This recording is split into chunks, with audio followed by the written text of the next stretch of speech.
Putin's final warning.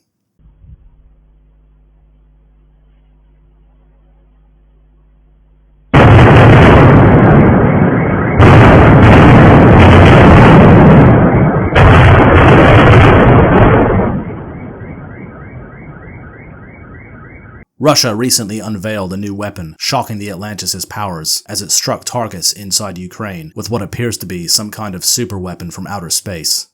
On the 21st of November, Russia retaliated to NATO's highly reckless decision to strike targets inside Russia with long-range weapons not used previously. The Russians used an intermediate-range ballistic missile known as the Oreshnik, which means hazel tree in Russian, to strike a military-industrial facility in the city of Dnipro, which straddles the Dnieper River in central Ukraine. This decision by the Russian High Command was a direct response to the British Storm Shadow attack in the Kursk Oblast 2 days earlier. The Storm Shadow missiles and the entire machinery apparatus can only be operated by British personnel, not only because the system is entirely in English, but due to its classified coding and for security reasons. Thus, launching can only be done directly by the British military, making this assault an act of war. This latest escalation has inched us closer to nuclear war than at any point since the SMO began, and perhaps the closest ever in history, even more so than the Cuban Missile Crisis. Most people don't realize just how thin the ice is that NATO is walking on, and when it breaks, the Russian bear underneath will tear them to shreds. As we approach the 3rd anniversary of the beginning of the SMO, all but the most hardline Russophobes are admitting that NATO has been defeated. Project Ukraine has been a colossal failure, a huge gamble that the collective West lost, and with no possibility of reclaiming such losses, these warmongers are acting increasingly irrational. There was never any chance of a Ukrainian victory in this war of attrition. All the sensible pragmatists knew this, but their voices were drowned out by the ideologues who had lost contact with reality and insisted on pressing forward in this futile crusade against Russia. Despite crossing numerous red lines without any immediate consequences being met, Putin has finally authorized the use of hypersonic missiles that cannot be intercepted. This is the wonder weapon game changer that will decisively affect the war, something we haven't seen yet. In fact, this is the first time such a weapon has ever been used in combat. This attack on Dnipro was a double-edged sword, as it was not only a test, but also a warning to NATO, a show of force, a threat that should they continue to escalate, there will be strikes on NATO bases across Europe, completely destroying them.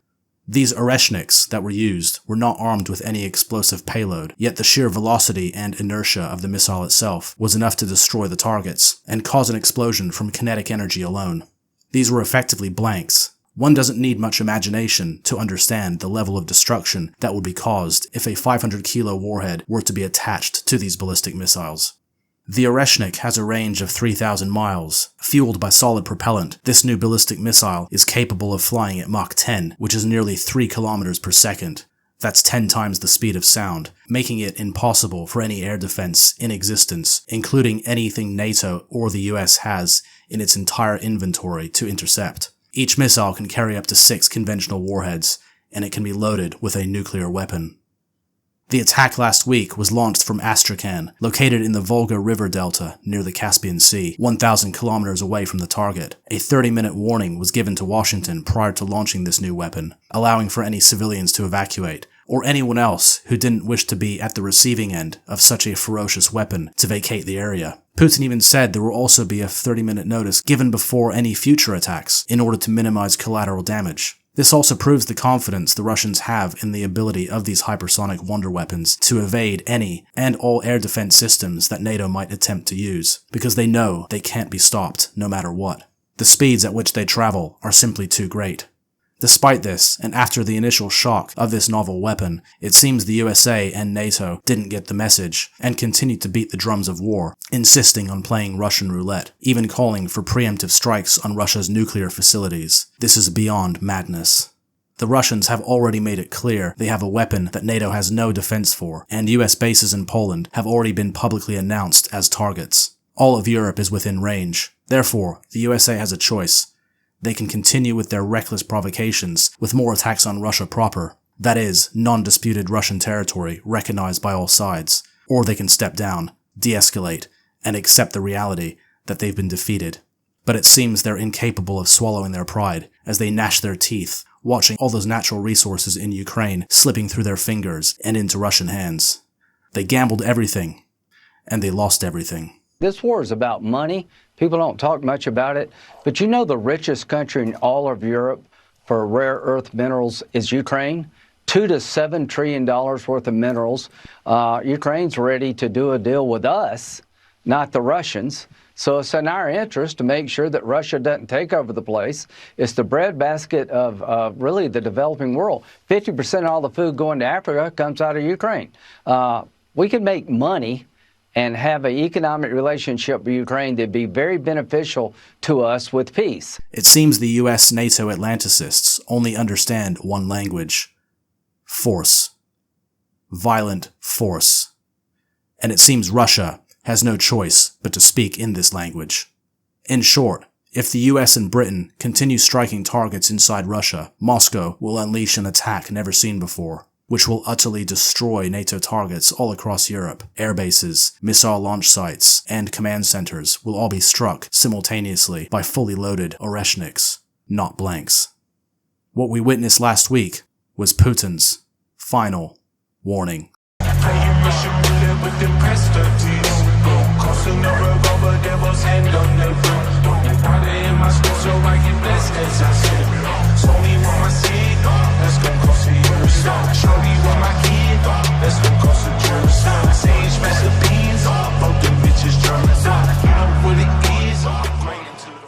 So Donald Trump's going to do a deal to get our money back, to enrich ourselves with rare earth minerals, a good deal for Ukraine and us. Thanks for watching. If you like this content, please consider subscribing. Please also share and leave a like. It's free and it helps the channel. Also, a big thank you to all of you who have very kindly donated. I very much appreciate your generosity, as this channel is demonetized. For one-off donations, it's easy. I accept PayPal and Buy Me a Coffee, or even crypto. Links are in the description. Until next time.